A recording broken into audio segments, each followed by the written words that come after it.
Do you have cabbage at home? All my neighbors are asking me for this recipe. Trim off the base to make it sit up and then just let the knife ride along with the natural seams of separation so thin layers peel away instead of breaking. There are certain heads that fight you and the blade struggles. When the knife struggles, are you team chop it like a hero or team let's cook something else? I release the core with a small V cut and proceed with brief, safe strokes. It is cleaner and quieter. The shreds fall into a large bowl and I clear the board so that we may carry on without hindrance. Kettle on, and a minute or two, I pour boiling water just to cover the cabbage. Weigh it down with tongs so that each strand softens evenly and leave for 10 tranquil minutes. This short blanch tames the crunch and any strong smell without stealing the color. What city are you watching my recipes from? Write in the comments. As the cabbage unrolls, I put an onion onto the board, slice it pole to pole, and shave thin half rings, which will melt in the pan but hold gentle sweetness. A skillet warms over medium with a light gloss of olive oil. No smoke, only a soft shimmer. In go the cut onions, and I stir every now and then so they go pale rather than racing to caramelize. If your eyes are watering, chill the onion in advance or breathe via mouth. My husband swears that glasses matter, and he is correct. The scent mellows and is lovely, and that is my cue to take a red bell pepper. I lop off the top, strip out the seeds and pale ribs, and slice it into ribbons that will welcome the onions with friendly heat in a minute. Hold the sizzle back. We are building flavor, not hurrying. Somewhere concealed under the counter, our beagle settles into position like a small inspector, and I smile because this is just the unflustered energy that makes weeknight cooking enjoyable. The onion is starting to glaze and caramelize, so I add in a red pepper cut into thin ribbons and allow it to receive the center of the pan first so heat can soothe it in an instant before folding it with the onions. I spread everything out in a flat layer so steam can escape and the edges get tender sweetness.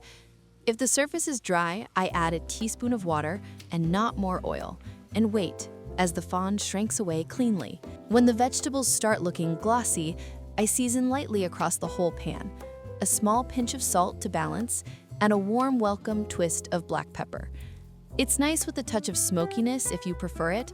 A whisper of paprika is good here, but I'm keeping things simple today to let the vegetables shine. A swift stir, and I leave them to simmer on low heat as I get on with the next phase on the board. 2 potatoes receive a hasty scrub and tidy trim, then I grate them using the coarse grating side, so the shreds have a good bite. I take up the shreds in my hands and tip them into a bowl of cold water. The cold rinses out surface starch and keeps the strands from fusing together in the future. I spin once, rinse, and let them soak in 10 peaceful minutes while the pan gets its revenge. This soaking is what makes the difference between light and heavy. Back to the stove for a glance. The onion is smooth, pepper tender but still spry, just the way I like them. I add a single delicate fold so the flavors come together, then turn down the heat to keep them in good behavior while we continue. If there is some browning that forms on the pan, I push it along with a teaspoon of the vegetable juices so nothing goes to waste. I lift the cabbage from its hot bath and drain well. Then shake the bowl to allow the steam to escape and the shreds remain springy. The pepper and onion pan is sweet and sticky, so I spread that heat onto the cabbage and fold from edge to center until the colors seem bright and even. The side grated potatoes have finished their cold soak. I grab a clean towel, wring the bundle up tight, and squeeze until the water's just about clear, and you can see a little starch to settle at the bottom of the bowl, which is the exact thing which makes the bake light later. My husband jokes this is the gym part of dinner, and he's right. I tease apart the dry strands of herbs with my fingers and scatter them into the big bowl so that they stream between the peppers and the cabbage and don't bunch. Now I add on the seasoning, a sprinkle of salt to wake up the vegetables, and a hospitable turn of black pepper for warmth. A sniff of dried garlic gets added to provide some coziness, but not the pungency of fresh. Then a dusting of sweet paprika for color and a rounded edge. And I rub a pinch of rosemary between my fingers so the oil's warm before it goes into the mixture. In case rosemary is too strong tasting for you, start with small proportions and let the heat of the oven dominate. I stir it slowly, patiently, until spices are finished and the scent is well balanced, rather than boisterous.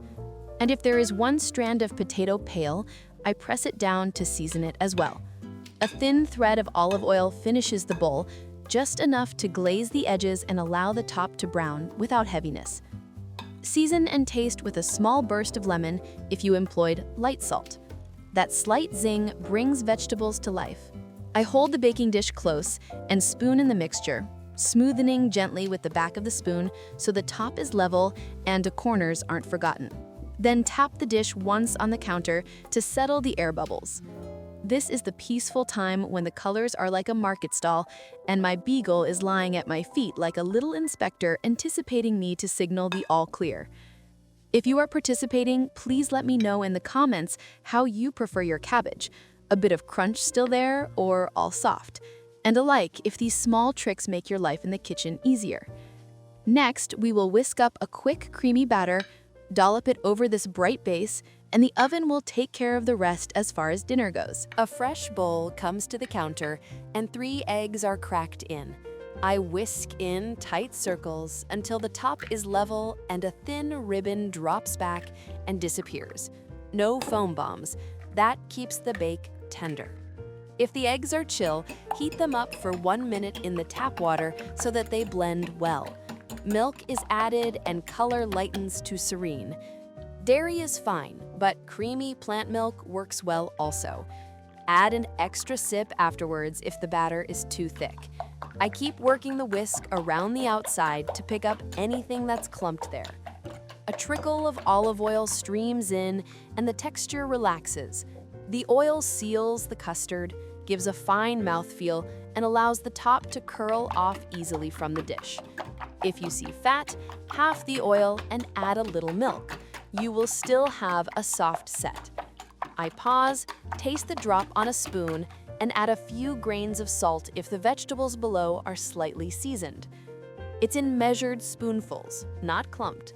I fluff it 2 or 3 times in light rain showers and whisk from the sides of the bowl towards the center so that there are no pockets of dried out material left at the bottom.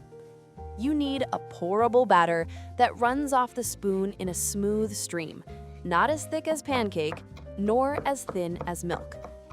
Now the green note. I shave fresh dill finely so the aroma drifts without boisterous bites.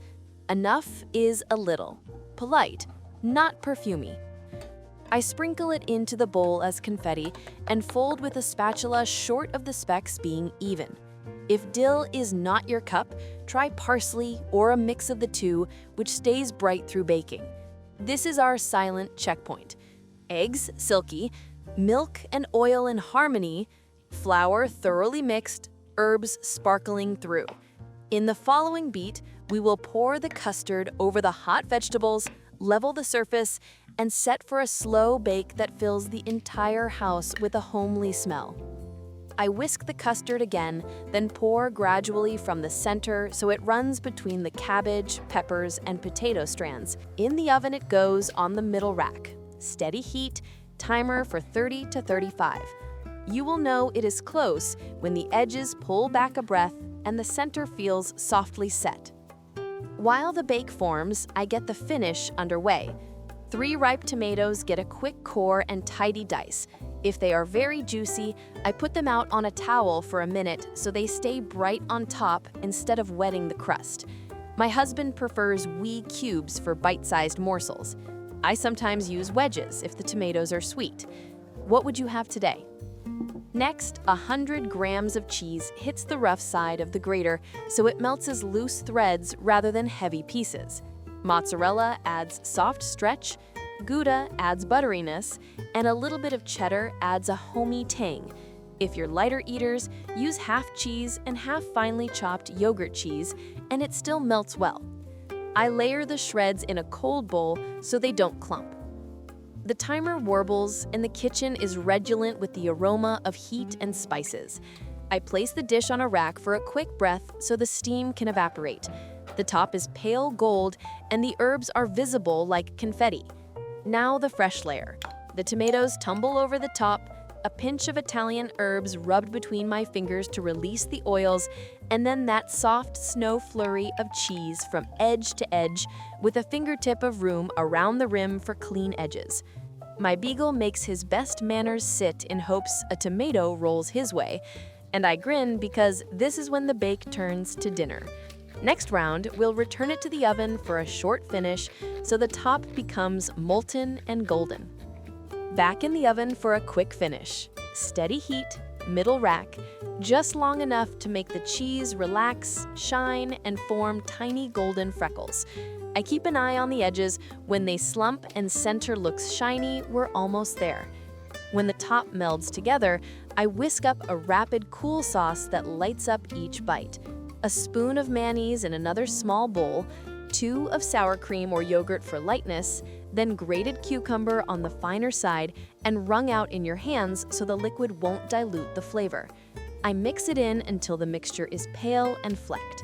A sprinkle of very finely chopped dill contributes garden flavor. A small clove of garlic goes in on a microplane so it dissolves into the cream instead of blasting. I taste and correct with a calming pinch of salt and a turn of black pepper. If you like a citrus kick, a hint of lemon zest gives the whole bowl a lift.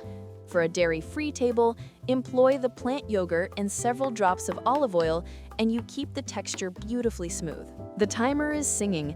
I pull casserole to a rack and let it take one quiet breath so the steam settles and every slice is neat.